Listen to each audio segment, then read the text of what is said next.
బుద్ధిబాలుడు market yard chairman భర్తగా అంటే నిన్ననే మేము రాజీనామా చేసినాం. ఇప్పుడు మా మిస్సెస్కు ఆరోగ్యం బాగాలేదు, మా భార్యకు. మేము లివర్కు సంబంధించిన గడ్డలేసి దాని మీద ఆరోగ్యపరంగా నేను చెన్నై రేలా హాస్పిటల్లో తిరుగుతున్నాం. మామూలుగా మా పని మీద ఇదో రేలా హాస్పిటల్లో ఎన్ని తూళ్ళు అడ్మిట్ అయినది, ఎన్ని తూళ్ళు డిశ్చార్జ్ అయినది, ఒక్కొక్క రోజు 15 రోజులు ఉంటా వచ్చినాం. 15 రోజులు ఉంటా వచ్చా అండి.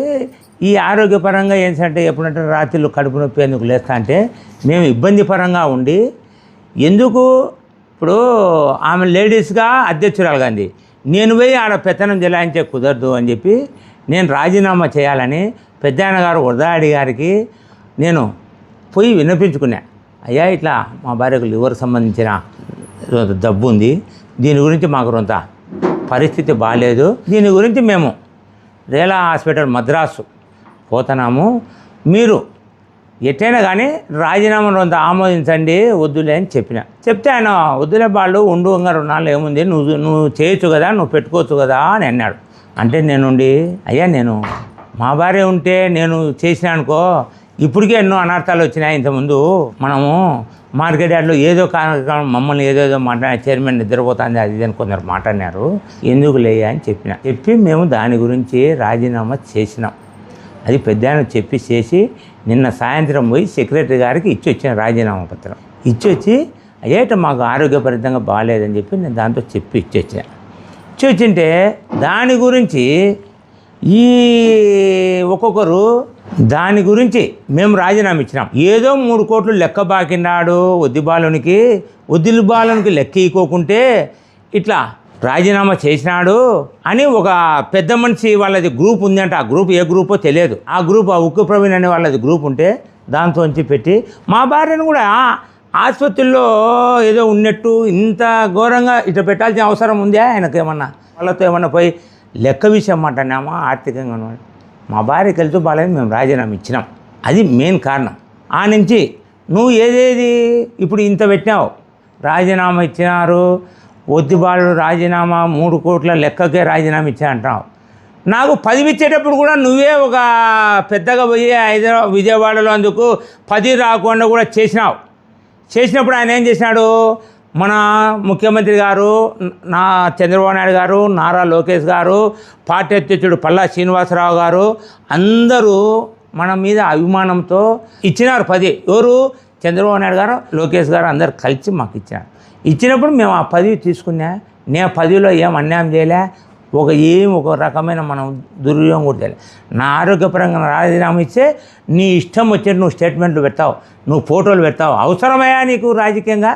అవసరమా? ఏమన్నా నీకు రాజకీయంగా ఇవ్వాల్సిన అవసరం ఏమన్నా ఉందా? నీ కథ ఎత్తుకుంటే నువ్వు ఒక పార్టీలో ఉండవు, నువ్వు ఇదే తెలుగుదేశం పార్టీలో ఉండవు. మేము మేము చేనేత కుటుంబాలలో అని చెప్పి మాది పెడుతున్నావు, బాకీలు బందలు అన్నీ చెప్తున్నావు. అదే రెడ్డి గారు కానీ ఇంకొక కులంలో ఇంకో రెడ్డి గారితో ఎవరిదన్నా నువ్వేమన్నా పేరెత్తి బాకీలు ఉండేటి కానీ ఎవరైనా కానీ చెప్పుకుంటున్నావా? నా అవసరానికి మాది చెప్తావు. రాజకీయంలో నేను 43 సంవత్సరాల నుంచి వరదాడి వెనకమ్మడి నేను ఎన్నో రకాలుగా ఉన్నాం, ఎన్నో ఉడుకుతుడుకులలో ఉన్నాం, ఆటుపోట్లలో ఉన్నాం. ఈరోజు మాకేం వరదాడితో మేము వ్యతిరేకించడంలే. అవయ్యా రాజకీయ పార్టీలు ఉన్నప్పుడు మేము ఉన్నప్పుడు ఒక సందర్భంలో తిరుగుతాన్నాం, పెడతాన్నాం, లెక్క అవసరం పడింటుంది, వాళ్ళు ఇచ్చా అంటారు.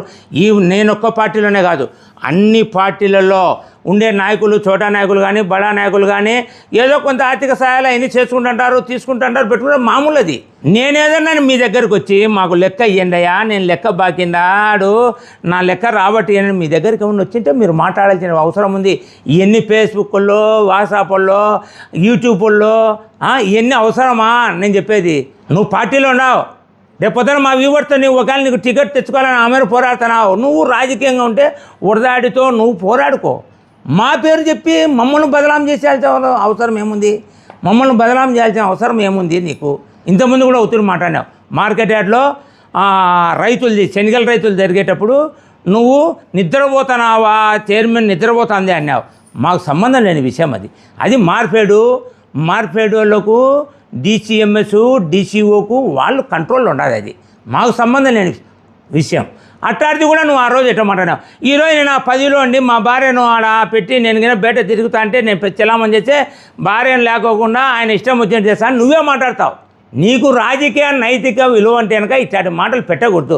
రాజకీయాల్లో ఎన్నెన్నో జరుగుతుంటాయి, మంచి జరుగుతాయి, చెడ్డ జరుగుతుంటాయి. ఈరోజు ఆ పార్టీలు ఉంటారు, రేపు మీ పార్టీ. మేము 43 సంవత్సరాల నుంచి వడదాడిని నమ్ముకొని ఉన్నాం, వడదాడి దగ్గర ఉన్నాం. నేను ఒకటి ఆయనతో సవాసం 83లో సవాసం చేసినాం. 2014 వరకు కాంగ్రెస్లో అక్కడెక్కడ ఉన్నాడు. నేను టీడీపీలో ఆయన ఎప్పుడు చేయనాడు, ఆబుద్ధం తీబుద్దు టీడీపీలో ఉండా. మొన్నటిదాకా అంటావు వైసీపీ అనకుండా అంటావు, వైసీపీ నుంచి వచ్చిన ఒక మనిషి అంటావు.